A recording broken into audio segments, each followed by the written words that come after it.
These are the 3 best attack strategies you need to start using at Town Hall 14 for more 3 stars.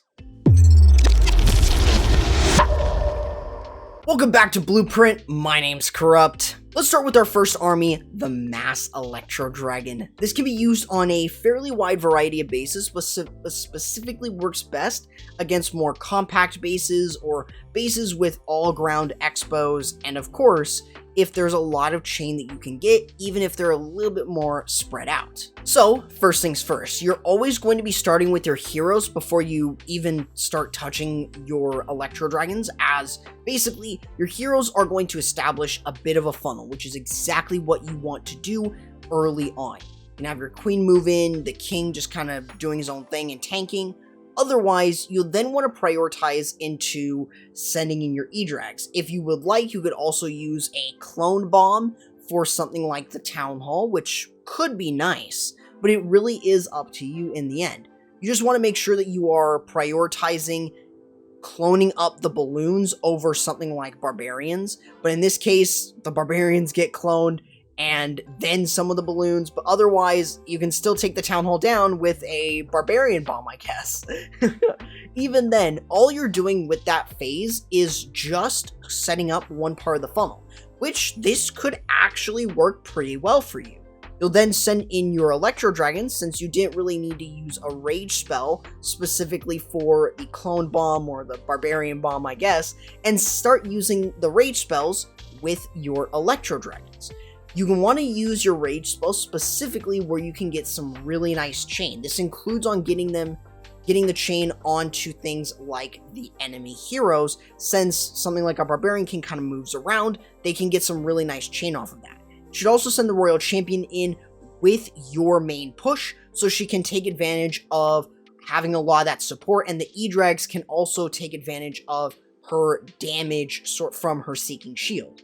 Otherwise, you're just kind of moving through, using the free spells when you need to, and the rage spells to get some very nice chain off of the base. And you should, for the most part, be able to get a large area of the base down pretty much to where you can 3-star.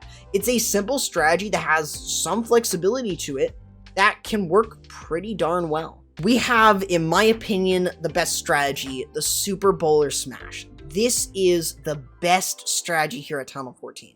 It's flexible, just like how it is at Town Hall 13, and it is by far so dominant underneath the rage.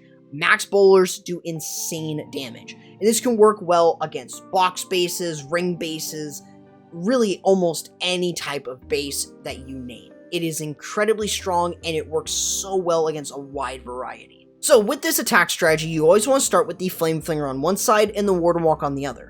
I typically recommend using the Warden Walk and the Flame Flinger on the same side, but it's up to you. In any case, the attacker here first starts off with a Witch and an Ice Golem. I don't typically recommend this because you should actually save that for your Barbarian King, but that's what the attacker did. It distracts the mortar really nicely so it doesn't get any shots off. That's important because the Expos and the mortars are your dangerous threat. On the other side, you've got the Warden Walk. Now, the Warden Walk, unfortunately in this case, is locked onto by the Expo. The Expo does prolonged damage, making this a pretty dangerous area. So I would always recommend either using a freeze or a rage spell on top of the Warden and the healers to get the most value off of it, because using too many spells early on is not a good thing, and it's going to prevent you from getting enough damage. Keep in mind as well that you really need to save that Grand Warden ability, and of course, if the Flame Flinger pops, it's a bit premature. So you really always want to protect that Flame Flinger. Now, while you're sending your Super Bowlers into the base, you'll want to make sure that the healers switch onto your Super Bowlers since they need the healing. Of course, as you work yourself in, a Grand Warden ability and a Rage spell, especially if you're going into the Town Hall Poison, which I typically don't recommend, because the healers will just get absolutely shredded by it. But otherwise, the Super Bowlers underneath Rage within the core is insane, and it's going to help you get a lot of 3-stars. Basically, moving from one end of the base to the other is what you really want to do. But this is why I would never recommend going through the Town Hall Poison, because it not only slows down your Super Bowlers so much, they really can't do a lot. Otherwise, you can then send in your Royal Champion, get some really nice damage off of the base. It's a really simple strategy, and even if you make some simple mistakes like the attacker here, you can still get a 3-star. So It's a very consistent strategy, but what I would heavily recommend is that you follow not exactly what this attacker is doing, but more than likely being able to really focus in on kind of making sure to not send the Super Bowlers into the Town Hall Poison, and you should be safe for a 3-star with that. You just want to make sure that the Super Bowlers are never getting slowed, as it pretty much ruins their damage. Rage and Super Bowlers are insanely strong, and no slow should stop them. For our next army, we have the Super Archer Blimp Lalo. This can work really darn well at Town Hall 14. It works on a plethora of bases like ring bases, box bases.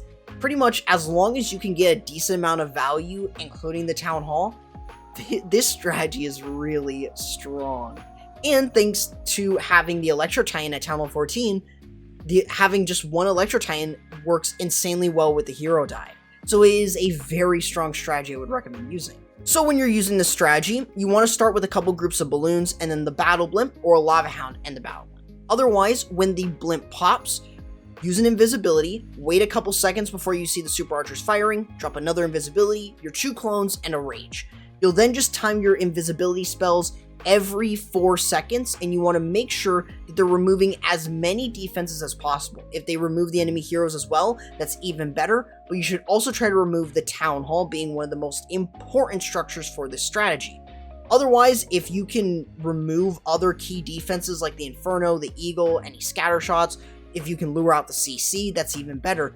You can get a lot of value from that. From there, though, you'll then start working in with your Sui hero. This is mainly consisting of using the Golem, the Electro Titan, which already seems like a lot of tankage, but then also your King and your Archer Queen, just creating a bit of a funnel that's going to allow you to kind of more simplify the lava balloon pathing, is what I'm trying to get at. You just want to make sure that you're doing so when you send in the lava balloon, you have so many heroes that pretty much the rest of the base is cleanup for you. Otherwise, you just really want to make sure that all that you're doing is trying to remove any other remaining enemy heroes like the Royal Champion or the Archer Queen. Or if you remove them both with the Super Archer Blimp, then you don't need to worry about it. Or if it's now a low priority, you now don't need to worry about any heroes at all. But of course, you'll then want to start your Lava Balloon. Use in a couple groups of balloons with either the Ice Hound or a Lava Hound as you work yourself in. An Ice Hound is really nice in the grand scheme of things, and 1 Lava Hound, 1 Ice Hound is a nice combination. You basically want to make sure that you've got easy movement through, and remember, you have no spells with this strategy. So you need to make sure that you are able to get your balloons to the multi-target Infernos or really to anything that deals a lot of splash damage. So it's super important that you do so. But in any case, you'll also have your back-end Royal Champion, which you can use to basically smash everything else and make it so easy for you to get the 3-star, where you should have a ton of troops still remaining, which is why this strategy is insanely powerful here at Town Hall 14 and something that I would recommend in most situations. It's very good and it works well on a wide variety of bases. Now, of course, we have one more in this video series, the top 3 Town Hall 15, so make sure you guys don't forget to check that video out. But of course, if you are still bored and want something to watch, consider checking out any of other Blueprints videos from other creators, as they are really nice and they're very helpful for any part of the game, both offense and defense.